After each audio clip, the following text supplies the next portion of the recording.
ભારત અને ઓસ્ટ્રેલિયા વચ્ચે રમાઈ રહેલી 5 ટેસ્ટ મેચની શ્રેણીની બીજી મેચને હવે 24 કલાકથી પણ ઓછો સમય બાકી છે.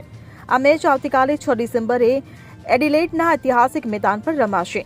આ પિંક બોલ ટેસ્ટ છે અને તે ડે નાઇટ રમાશે. આ દરમિયાન મેચ પહેલા આ મેચમાં ભારત માટે કોણ ઓપનિંગ કરશે તે અંગે સસ્પેન્સ હતું, પરંતુ કેપ્ટન રોહિત શર્માએ મેચના એક દિવસ પહેલા આવીને લગભગ આ વાતનો ખુલાસો કર્યો છે. કેપ્ટન રોહિત શર્માએ સ્પષ્ટ કર્યું છે કે બીજી મેચમાં પણ ભારતીય ટીમ માટે માત્ર યશસ્વી જયસ્વાલ અને કેએલ રાહુલ ઓપનિંગ કરતા જોવા મળશે. બોર્ડર ગાવસ્કર ટ્રોફીની પ્રથમ મેચમાં રોહિત શર્મા ગેરહાજર રહ્યો હતો. તે મેચમાં જસપ્રીત બુમરાહે કેપ્ટનશીપની જવાબદારી નિભાવી હતી. ભારત માટે રાહુલ અને યશસ્વી જયસ્વાલે ઓપનિંગ કર્યું હતું.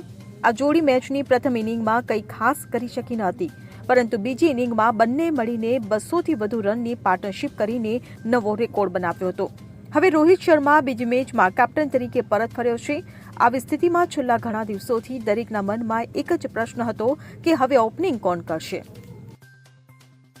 Bureau report CN24 news. હવે જુઓ દેશ દુનિયાની તમામ ખબરો તમારી આંગળીના ટેરવે. ઉઠાવો મોબાઈલ અને Google Play Store પરથી ડાઉનલોડ કરો અમારી CN24 ન્યૂઝ મોબાઈલ એપ.